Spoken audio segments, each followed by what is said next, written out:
शेतकरी बांधवांनो, कांदा पिकामध्ये पहिली फवारणी कुठली करायची? बऱ्याच शेतकऱ्यांचे फोन येत आहे की पहिली फवारणी कोणती घेऊ, कांदे थोडे पिळे पडत आहे किंवा कांद्याच्या पातीपासून ते मुळीचा मधला जो पार्ट आहे तिथला भागच वाढतोय फक्त, किंवा जिलेबी रोग सारखे असे जे रोग उद्भवत आहेत, चांगली जितवण क्षमता होत नाही आहे.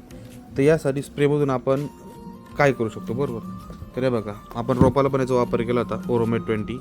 त्याच्यामध्ये पोटॅशियम, ह्युमिक ॲसिड आहे, पोटॅशियम आहे आणि ॲक्वस म्युड आहे. मुळीसाठी खूप चांगल्या प्रकारे काम करतं आणि तुमच्या पातीची काळोखी पण वाढवतं. बरोबर. दुसरा विषय, मॅग्नेट घ्यायचं आहे आपल्याला 200 ml एका टाकीसाठी कांद्याच्या पिकामध्ये.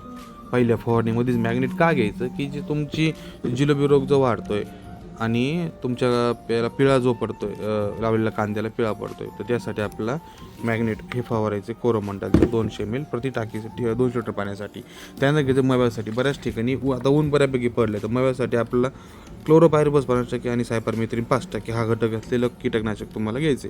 सध्या मी क्राऊनची रिकमेंडेशन करतो, कारण याचं फ्रेग्रन्स जरा डार्क आहे आणि चांगले रिपोर्ट आहेत, मव्यासाठी चांगले रिपोर्ट आहेत. ते टाकीला डायरेक्ट आपण आता हे बघून घ्यायचं. जर तुमच्या वर्धात शेतात मवा नसेलच तर टाकीला 250 घेतलं तरी चालेल, आणि तुमच्या शेतात जर कांद्यावर मवा वाढतोय तुम्हाला तर 500 घेतलं तरी चालेल. आणि सोबत गरज वाचल्यास ज्या भागात पाऊस होईल तर स्टिकर या, नसेल चालेल, नसेल पाऊस तर नका घेऊ, काय अडचण नाही.